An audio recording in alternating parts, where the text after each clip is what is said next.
And as we got into the writing process, we realized, being our third record and everything, it was kind of time for us to do something a little bit different. After the first few months that we started writing, we had a bunch of songs that were good. I don't think they were necessarily bad, they just weren't really different or special. We knew that we wanted to change, but we didn't know how.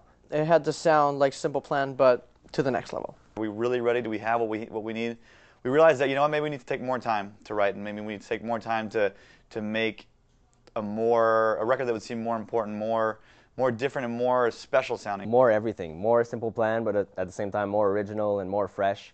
So we weren't going to stop till we had that. But we needed to find a way to maintain our identity while evolving. And coming up with that idea or coming up with that direction was actually the hard part. That evolution was not going to happen like in 2 or 3 months. It was something that needed time. So we started writing, and some good songs came out, but they weren't, they weren't at that point yet. And it just kind of felt like good songs, but maybe a little flat. So we kept writing and writing and writing and writing, till eventually we realized that we had nothing.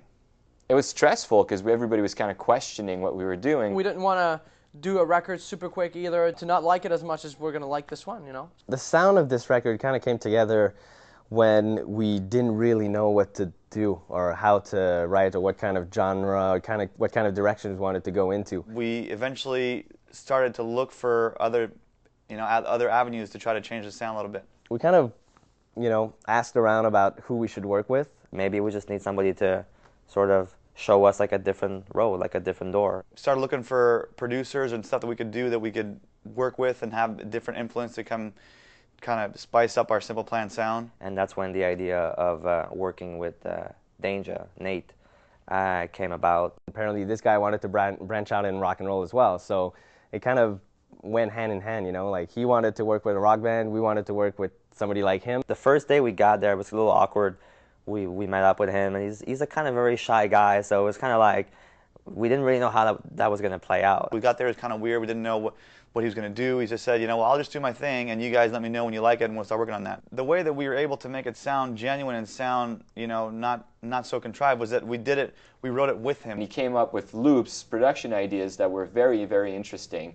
Those ideas kind of triggered new songs, triggered like a new direction. Gets there, puts his headphones on, and like starts with a beat, writes a piece on it, and then what we would do is that we'd listen to everything he'd be doing, and then when we liked them, he'd be like, hey, dude, that's good, okay, let me grab my guitar.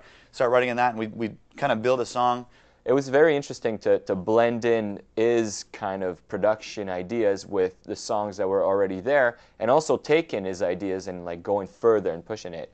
And we never really did that before, and everything sounded so fresh and exciting again. It's not like we did like a 180, but we added a new flavor. When I'm Gone was all written around this one beat that Danger had done. It was like this little right away. You can hear Danger's touch, and it's like just one little beat that felt so cool. He gets like the coolest tones. There's a beat to it, but there's the band on top. It was a lot of like excitement because that sound just sounded really great. Like it was an evolution, yet we kind of maintained the Simple Plan identity. The record, when you hear it, it's definitely really rock, and it's definitely still our style, and there's some songs that really don't have that influence. A lot of it had to do with our desire to just maintain who we are and kind of just wanting to be Simple Plan. But it also had a bit to do with working with Dave Fortman. Dave is a really, really cool guy, and I think that's how it really came about. We're just like looking for producers, and when we got around to talking to Dave, he just had such a cool vibe to him. Hey man, yeah. It's just like a really nice, fun guy that we're like, all right, like he's made some amazing records. With Evanescence, with Mudvayne, kind of heavier records, and he's really into like hearing us as a rock band. I don't know, he's just a really cool rock guy, like, great guitar sounds, really cool ideas. Like, he was in a band before. As soon as I heard that he was from Ugly Kid Joe, I think that was it, he had the record. Bam. Here, go, do whatever you want. Oh, camera shot, okay? He was one of the guys that really seemed to get it. Was so enthusiastic about making this album and about the demos that we had. We just knew he was the right guy to move forward with. Because he was the one guy who was like, man, this mesh of sound is amazing. We knew he could achieve what we wanted, the record to sound like. He's a serious guy as far as work is, but in general, he's a kind of a goofball. Dave is a funny guy. How's your movie coming along? That guy can keep a straight face and tell you a complete lie like nobody else I've ever met. Dave Foreman's a crazy motherfucker, man. That's the only way I can describe it. Like, this guy is out of his mind. Likes to have fun, likes to party. The hand boning. That's what they do in Louisiana. They have a lot of time on their hands. He's crazy, but in a good way. He's crazy, but I love him. He's a great guy. Even if we've been up till 4 in the morning the night before, he'll be focused. And I honestly think that he was, he was one of the guys that got the best performance out of me, especially. Awesome. 2 more. It was one of the funnest time for me to track. When it was just me and him, we would get pretty retarded, and it was funny.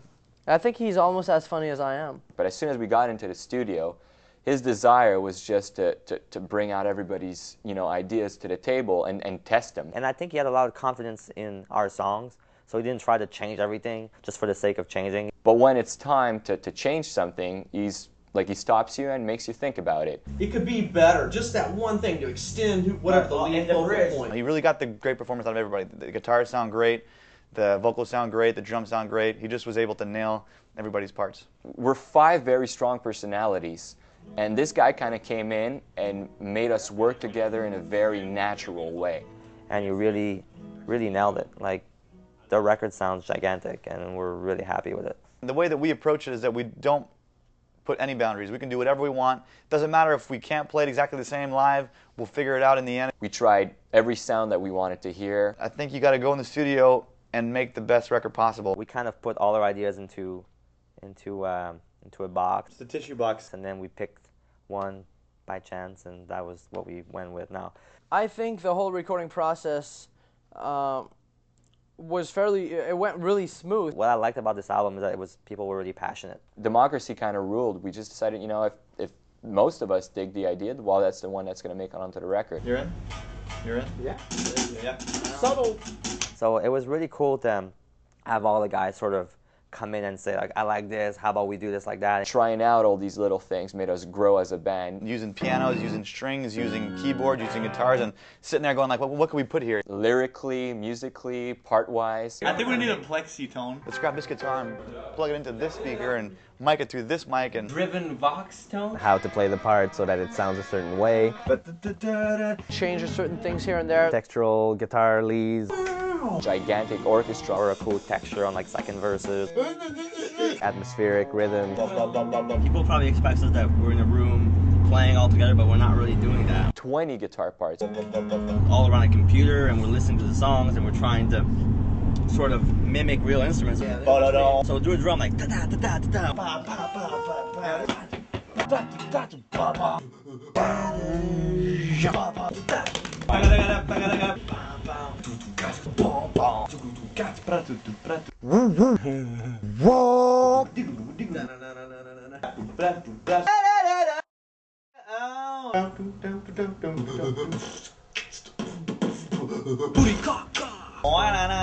Every detail matters. If you don't have that attitude, then the record won't be as good. There's so many little things that are going through this record. get it together, make it into a simple plan song. We argue about everything. I don't think it ever gets into arguments. If you do it like this, it doesn't work. That's how if you do that, that's how fast it is. But in a friendly way. At times it can be really frustrating. Well, do whatever you want. You're the drummer. Sometimes like a pick scrape or even like a chord becomes like the end of the world. We're gonna put some delay on it, bitch. It never was, wow, I hate this part, I like this one better, and now we ended up with the one that I hate. People had strong opinions. Like verse, chorus, verse, chorus, It's like, this one's really good, I like this one, like a little bit better. bridge, chorus, chorus, chorus. Have the balls to say, you know what, I like this, we should do it like that. I think it's really way better, and I beg you to please take a lot of time to listen to it. You get really microscopic about everything. But as the years go by, I think that everybody trusts each other a little more.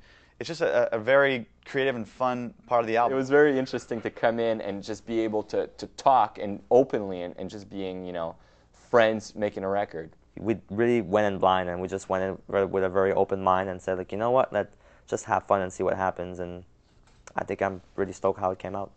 The whole record, I think it's just like such a step forward for us. I think it's going to bring us to places that we've never imagined were possible. I think we stay true to who we are, and it works out. So I feel we've come such a long way. Yeah, absolutely.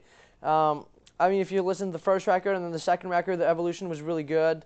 But then we took it further. So I think it's our best record yet. I know everyone says the same thing. Oh, it's our best record yet. But you know what? I think this one is the best record yet.